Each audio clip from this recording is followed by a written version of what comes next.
मैं आज class 9th का गणित प्रश्नावली 1.1 का पहला प्रश्न सोल्व करने के लिए जा रहे हैं। इसमें कह रहा है कि क्या शून्य एक परिमेय संख्या है, क्या इसे p बाई क्यू के रूप में लिख सकते हैं, जहां p तथा q पूर्णांक है और q is not equal to 0। पहले क्या कह रहा है कि क्या शून्य एक परिमेय संख्या है, तो इसका जवाब होगा कि हाँ शून्य एक परिमेय संख्या है। परिमेय संख्या है। सवाल के अनुसार हम क्या किए, जवाब दे दिए। अब शून्य एक परिमेय संख्या कैसे है वो भी हम जो है लिख रहे हैं। कहा कि क्या इसे p बाई क्यू के रूप में लिख सकते हैं। हाँ, इसे हम लोग जो है p बाई क्यू के रूप में भी लिख सकते हैं। देखिए कैसे, जैसे ये कि क्या है कि शून्य है और शून्य को हम लोग शून्य बाई 1 भी लिख सकते हैं। तो ये p बाई क्यू के फॉर्म में हम लोग जो शून्य को लिख दिए, या शून्य को हम लोग शून्य बाई 2 भी लिख सकते हैं, या हम लोग शून्य को शून्य बाई 3 भी लिख सकते हैं। इस तरह जो है और सारा भी जो है हो सकता है। और यहाँ पे क्या है कि p और q पूर्णांक है। यहाँ हम लोग लिख देंगे लास्ट में कि जहाँ p तथा q पूर्णांक है लेकिन q is not equal to 0। आप देखिए सब में जो हम लोग नीचे जो है 0 नहीं दिए हैं। क्यों? क्योंकि जो है नीचे जो है 0 देंगे तो ये क्या हो जाएगा, अपरिभाषित हो जाएगा। इस तरह जो है ये हम लोग जो प्रश्न संख्या 1 देख लिए। अब हम लोग जो है इस एक्सरसाइज का अगला क्वेश्चन देखते हैं। 3 और 4 के बीच 6 परिमेय संख्या ज्ञात कीजिए। 3 और 4 के बीच क्या कर रहा है कि 6 परिमेय संख्या निकालने के लिए कह रहा है। ये भी प्रश्न को हल करने का कई मेथड है, लेकिन हम आपको बहुत ही आसान मेथड बताने के लिए जा रहे हैं।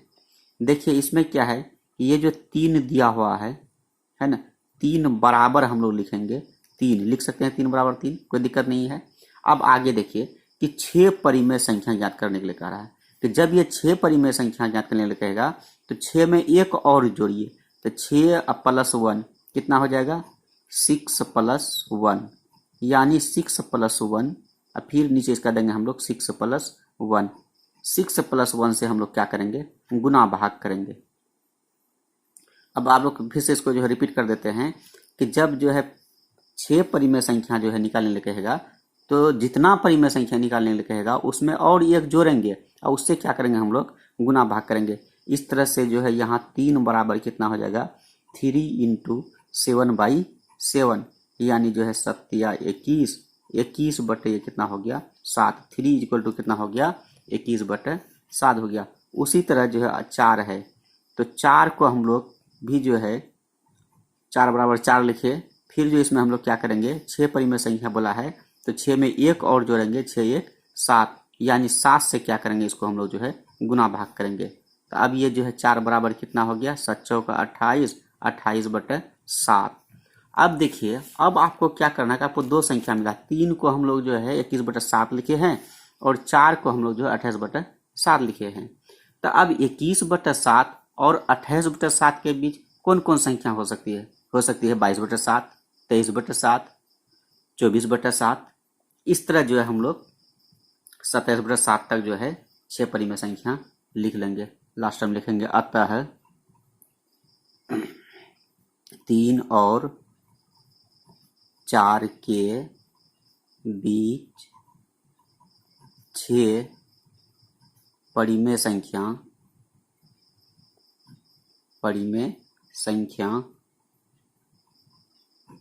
कितना कितना है, 21 बटे 7 इसके बीच बोला है, इसलिए 21 बटे 7 को भी छोड़ेंगे और 28 बटे 7 को भी छोड़ देंगे। इसके बाद से शुरू करेंगे तो क्या है कि पहला हो जाएगा 22 बटे 7, दूसरा क्या हो जाएगा 23 बटे 7, तीसरा क्या हो जाएगा 24 बटे 7, अगला क्या हो जाएगा फिर जो है ये 25 बटे 7, फिर अगला क्या हो जाएगा ये 26 बटे 7।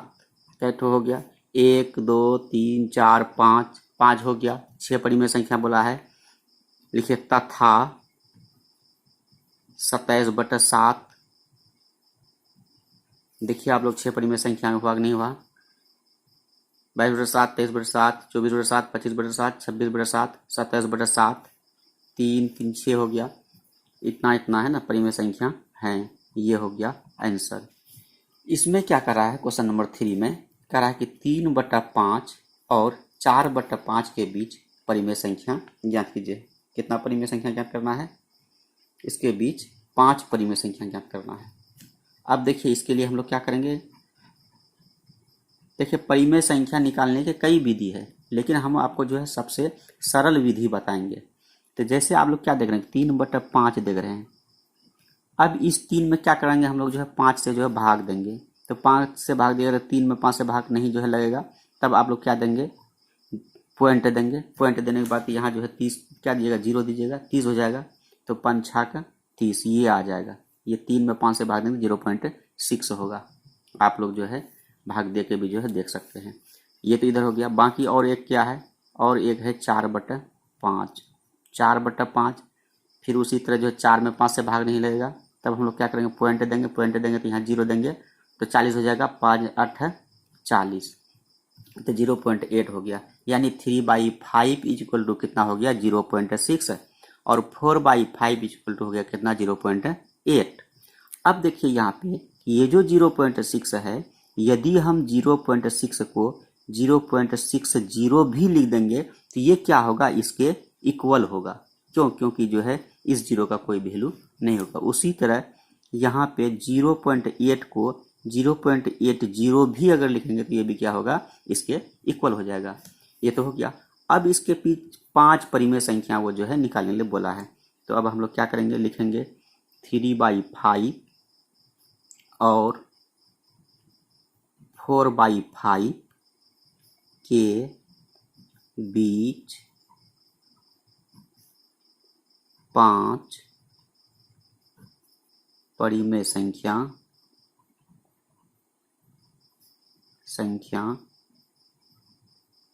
देखिए अब यहाँ पे इससे बाद वाला स्टार्ट करेंगे। तो 0.60 है, तो यहाँ पे 0.61 पहला, 0.62 दूसरा, 0.63 तीसरा, 0.64 चौथा, है ना, ये हो गया, तथा 0.65 पांचवा। कितना आसान है। आप देखिए ये जो जितना संख्या हम लिखे हैं सब इस 0.60 और 0.80 के बीच में है, तथा इतना है। हो गया क्लियर कि परिमेय संख्या कितना, 0.1 है ना। 3/5 और 4/5 के बीच 5 परिमेय संख्या 0.61, 0.62, 0.63, 0.64 तथा 0.65 हैं। इस तरह ये सवाल भी जो है कंप्लीट हो गया। देखते हैं इसका। इसमें कह रहा है कि नीचे दे कथन सत्य हैं या असत्य, कारण के साथ अपने उत्तर दीजिए। आइए इसके लिए हम जो पहले थोड़ा सा जो है रफ कर लेते हैं। जैसे नंबर 1 में इसमें कह रहा है कि प्रत्येक प्राकृतिक संख्या एक पूर्ण संख्या होती है। यह बिल्कुल जो है सही है। क्यों सही है? क्योंकि जो है हम 2 तरह का जो है सेंटेंस बोल रहे हैं कि सभी प्राकृतिक संख्या पूर्ण संख्या होती है, सत्य है। और अगर हम बोल देंगे कि सभी पूर्ण संख्या प्राकृतिक संख्या है तो ये असत्य हो जाएगा। क्यों? क्योंकि 0 पूर्ण संख्या है। 0 क्या है? पूर्ण संख्या है, लेकिन 0 प्राकृतिक संख्या नहीं है। इसलिए हम जो यहाँ पे इसका जो है आंसर 1 में हम लोग क्या लिखेंगे, ये जो है सत्य लिखेंगे। कैसे हुआ वो देखिए। चूंकि पूर्ण संख्या शून्य तथा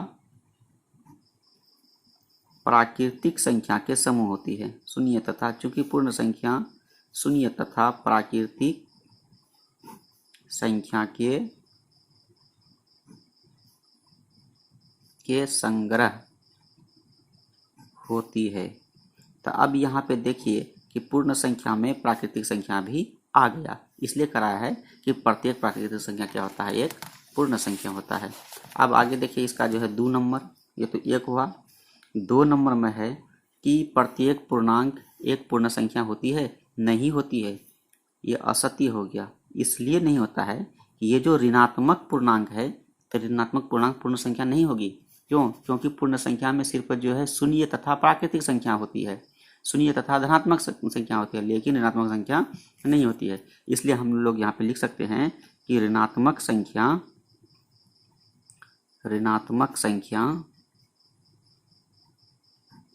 पूर्ण संख्या नहीं होती है, पूर्ण संख्या नहीं होती है।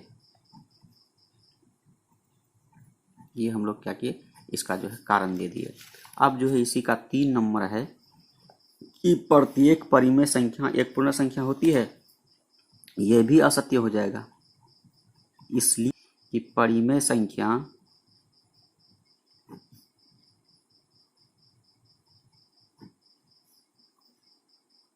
पूर्ण संख्या नहीं होती है, पूर्ण संख्या नहीं होती है, नहीं होती है।